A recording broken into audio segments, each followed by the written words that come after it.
Alina tercinta, bersama surat ini kukirimkan padamu sepotong senja.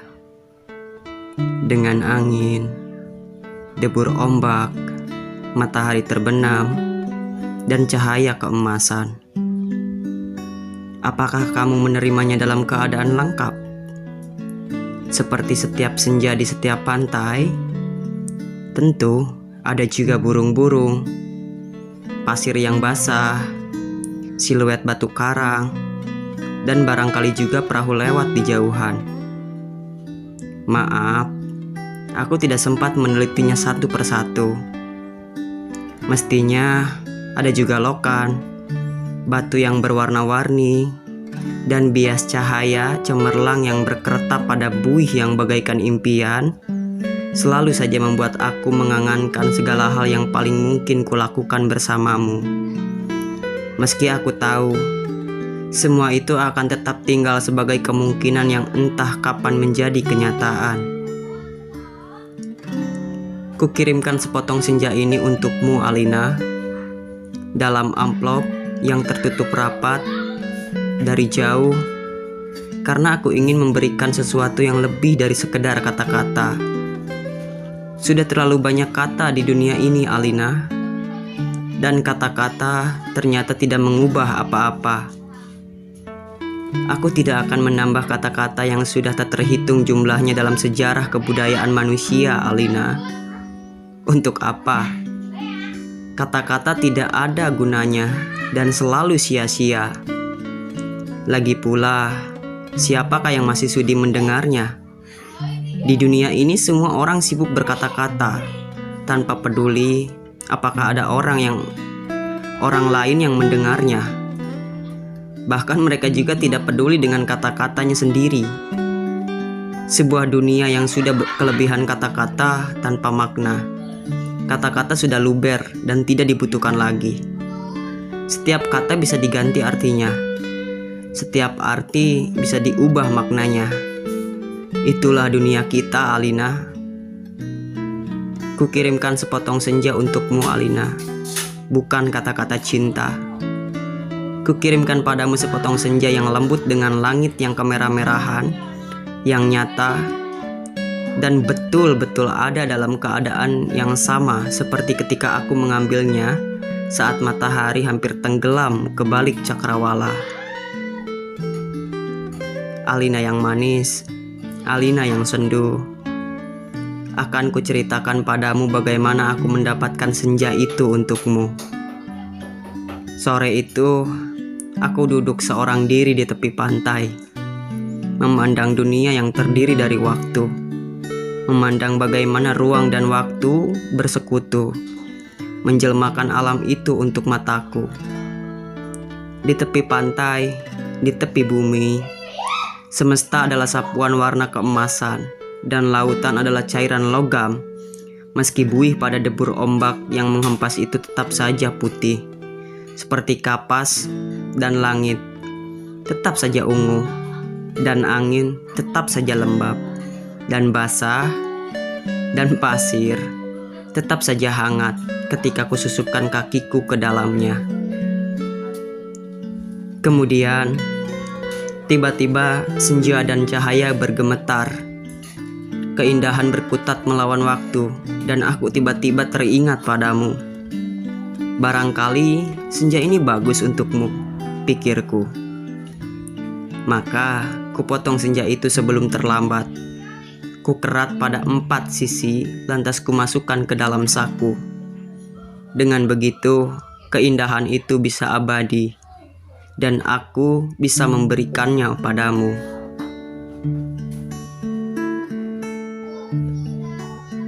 Setelah itu, aku berjalan pulang dengan perasaan senang. Aku tahu kamu akan menyukainya, karena kamu tahu itulah senja yang selalu kamu bayangkan untuk kita. Aku tahu kamu selalu membayangkan hari libur yang panjang, perjalanan yang jauh, dan barangkali sepasang kursi malas pada sepotong senja di sebuah pantai, di mana kita akan bercakap-cakap sembari memandang langit, sambil berangan-angan, sambil bertanya-tanya, Apakah semua ini memang benar-benar telah terjadi? Kini senja itu bisa kamu bawa kemana-mana. Ketika aku meninggalkan pantai itu, kulihat orang-orang datang berbondong-bondong. Ternyata mereka menjadi gempar karena senja telah hilang. Kulihat cakrawala itu berlubang sebesar kartu pos. Alina sayang, semua itu telah terjadi dan kejadiannya akan tetap seperti itu. Aku telah sampai ke mobil ketika di antara kerumunan itu kulihat seseorang menunjuk-nunjuk ke arahku. Dia yang mengambil senja itu. Saya lihat, dia mengambil senja itu. Kulihat orang-orang itu melangkah ke arahku. Melihat gelagat itu, aku segera masuk mobil dan tancap gas. Catat nomornya, catat nomornya. Aku melejit ke jalan raya. Ku kebut mobilku tanpa perasaan panik. Aku sudah berniat memberikan senja itu untukmu dan hanya untukmu saja, Alina. Tak seorang pun boleh mengambilnya dariku. Cahaya senja yang keemasan itu berbinar-binar di dalam saku. Aku merasa cemas, karena meskipun kaca mobilku gelap, tapi cahaya senja tentu cukup terang dilihat dari luar. Dan ternyata, cahaya senja itu memang menembus segenap cahaya dalam mobilku. Sehingga mobilku itu meluncur dengan nyala cemerlang ke aspal maupun ke angkasa.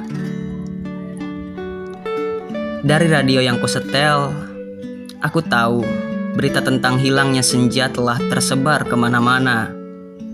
Dari televisi dalam mobil, bahkan kulihat potretku sudah terpampang. Aduh, baru hilangnya satu senja saja, sudah paniknya seperti itu. Apa tidak bisa menunggu sampai besok? Bagaimana kalau setiap orang mengambil senja untuk pacarnya masing-masing?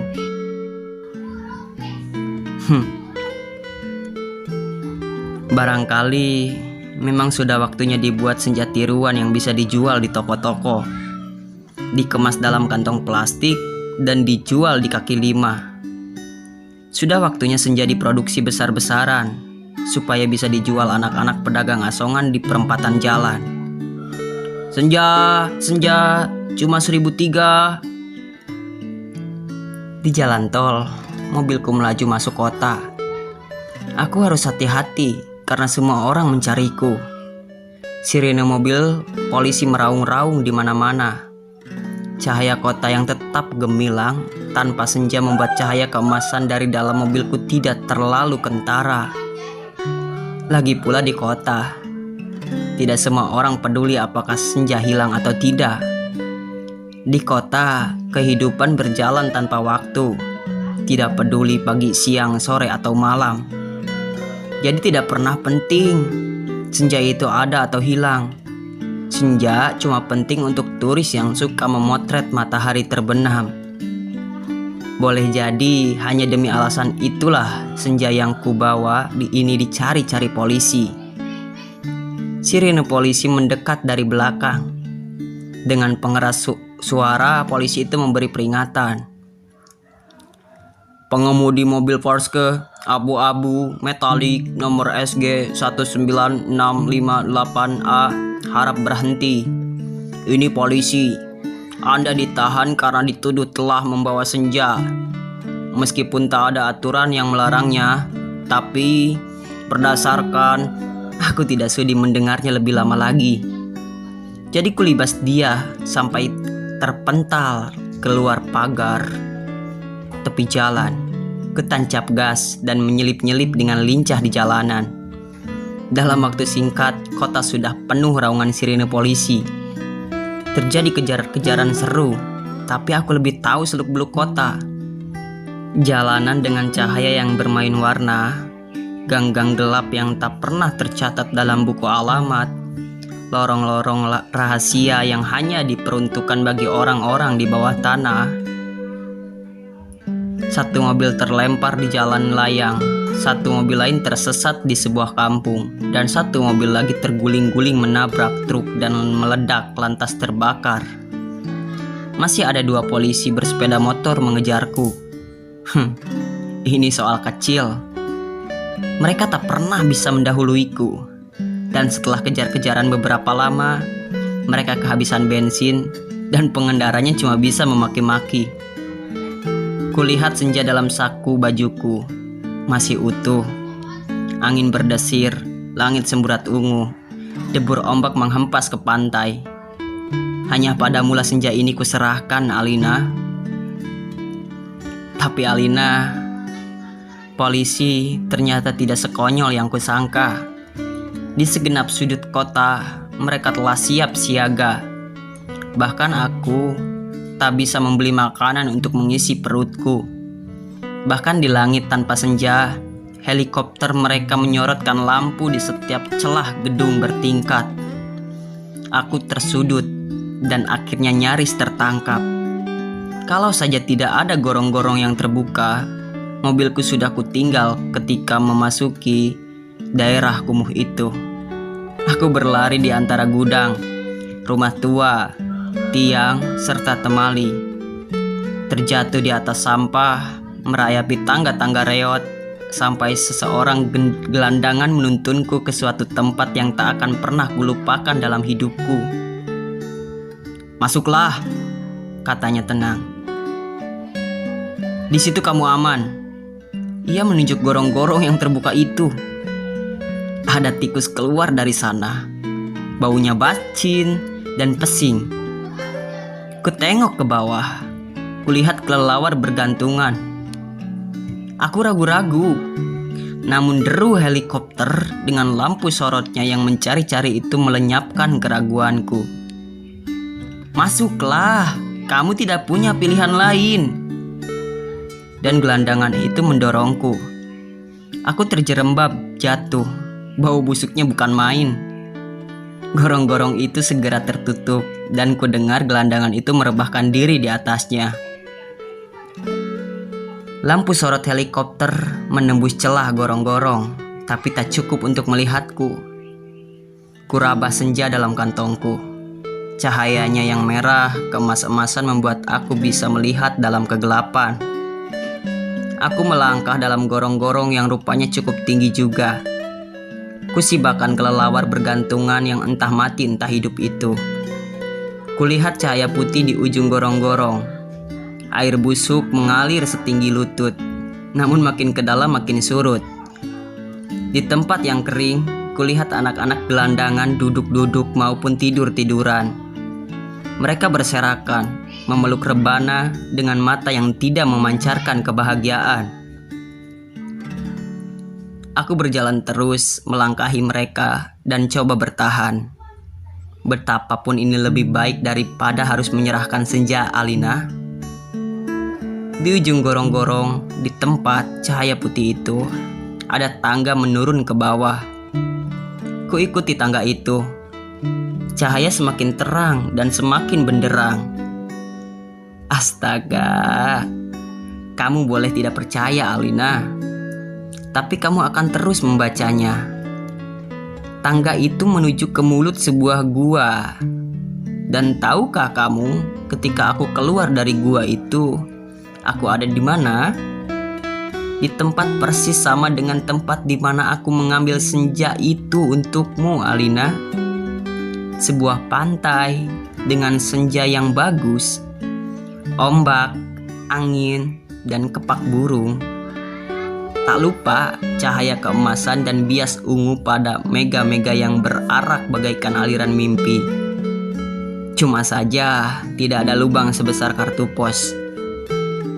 Jadi meskipun persis sama, tapi bukan tempat yang sama. Tempatnya saja di dalam gorong-gorong. Aku berjalan ke tepi pantai, tenggelam dalam guyuran alam yang perawan. Nyiur tentu saja. Matahari dan dasar lautan yang bening dengan lidah ombak yang berdesis-desis. Tidak ada cottage, tidak ada barbecue, tak ada marina. Semua itu memang tidak perlu. Senja yang bergetar melawan takdir membiaskan cahaya keemasan ke tepi semesta. Aku sering malu sendiri melihat semua itu. Alina, apakah semua itu mungkin diterjemahkan dalam bahasa? Sambil duduk di tepi pantai, aku berpikir, untuk apakah semua ini kalau tidak ada yang menyaksikannya? Setelah berjalan ke sana kemari, aku tahu kalau dunia dalam gorong-gorong ini kosong melompong.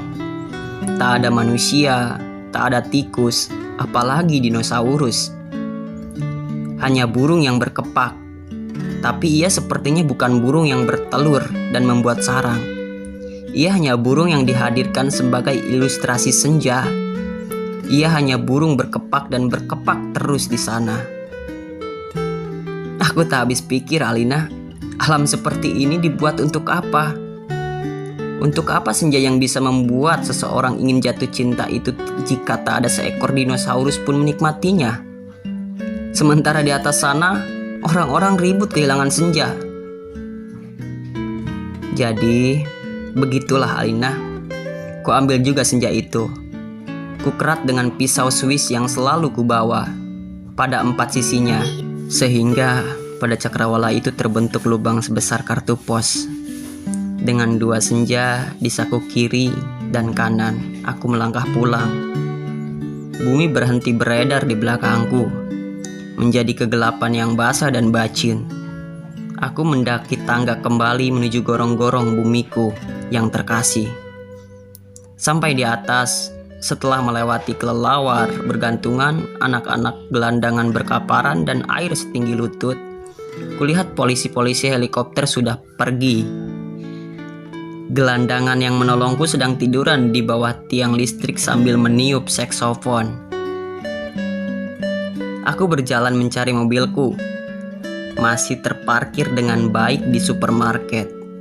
Nampaknya bahkan baru saja dicuci. Sambil mengunyah pizza, segera aku kebut mobilku menuju pantai. Dengan 2 senja di saku kiri dan kanan.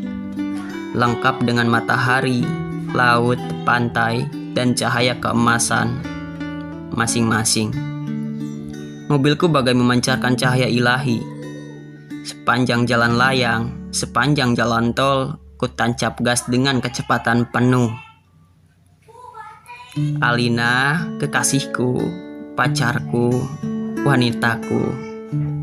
Kamu pasti sudah tahu apa yang terjadi kemudian.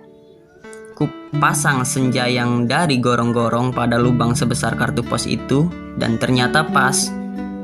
Lantas, ku kirimkan senja yang asli ini untukmu lewat pos. Aku ingin mendapatkan apa yang kulihat pertama kali, senja dalam arti yang sebenarnya, bukan semacam senja yang ada di gorong-gorong itu. Kini, gorong-gorong itu betul-betul menjadi gelap, Alina. Pada masa yang akan datang, orang-orang tua akan bercerita pada cucunya tentang kenapa gorong-gorong menjadi gelap. Mereka akan berkisah bahwa sebenarnya ada alam lain di bawah gorong-gorong dengan matahari dan rembulannya sendiri. Namun semua itu tidak lagi ada karena seseorang telah mengambil senja untuk menggantikan senja lain di atas bumi. Orang-orang tua itu juga akan bercerita bahwa senja yang asli telah dipotong dan diberikan oleh seseorang kepada pacarnya. Alina yang manis, paling manis, dan akan selalu manis. Terimalah sepotong senja itu hanya untukmu dari seseorang yang ingin membahagiakanmu. Awas, hati-hati dengan lautan dan matahari itu. Salah-salah cahayanya membakar langit, dan kalau tumpah, airnya bisa membanjiri permukaan bumi. Dengan ini, kukirimkan pula kerinduanku padamu dengan cium, peluk, dan bisikan terhangat dari sebuah tempat yang paling sunyi di dunia.